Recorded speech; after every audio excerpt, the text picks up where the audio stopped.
The huge buildup of preparing for the Games seems like an afterthought for those who immerse themselves into the 2 weeks of competition and the 2 weeks that follow of the Paralympics. But competition is just one aspect of the overall experience. The reality is the Games are big business, and walking down the street of any city hosting an Olympics and any city that has hosted a Games, you won't be able to ignore the banners and billboards. And in the city that's hosting the Games, you may even notice some signs that are covered up. We're paying really twice as British Columbia taxpayers and also as Canadian taxpayers. And I know the people from Visa and Bell and various companies are going to be paying a lot of money too, and they're going to get great tickets. But we too are paying as taxpayers. It's not just the IOC and the organizing committees who are overseeing sponsorship. The federal government designed legislation, Bill C-47, the Olympic and Paralympic Marks Act, to protect the multi-million-dollar investments from ambush marketing. This sort of legislation has been introduced in several Olympic host countries, including Australia and the United Kingdom. Bill C-47 protects words such as Games, 2010, medals, gold, silver, bronze, Vancouver, and even winter, but contains an exception to allow those words in news reports. Stores like the Olympic store in Turin will be licensed to sell official Olympic wares, while other distributors may face injunctions from VANOC if they're in violation of the law.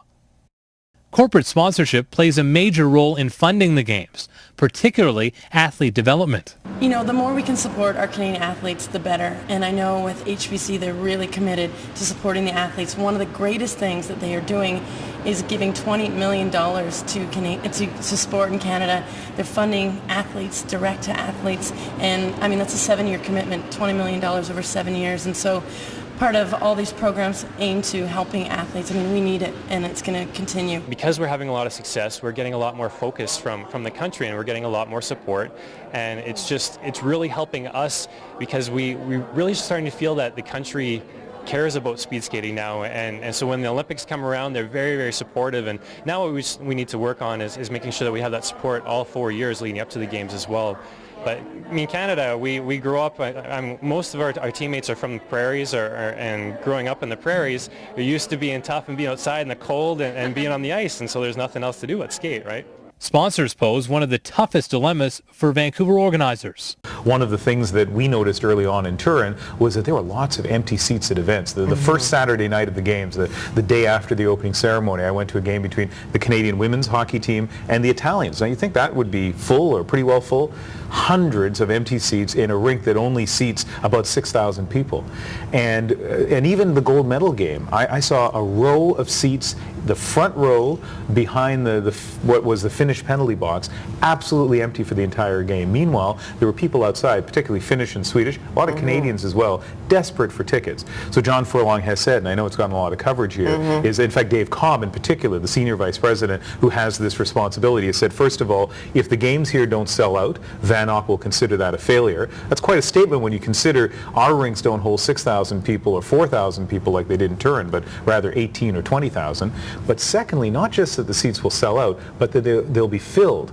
Because what happens is that a lot of seats are given to the so-called Olympic family, the IOC, the sponsors, and those tickets aren't necessarily seen as precious a commodity as they would be if you or I had one. You know, if we order our ticket, it's going to be up on the mantle for a while, and then we're going to make sure we go that day. When you're XYZ company and you have 800 tickets to the Olympics and you're handing them out like party favors, there's no guarantee that everyone who receives them will go. We are delivering on a ticket program designed to meet our goal of ensuring that every venue is full, that every seat is used. Not only do organizers need to deal with empty seats, but they also must deal with who's in the seats.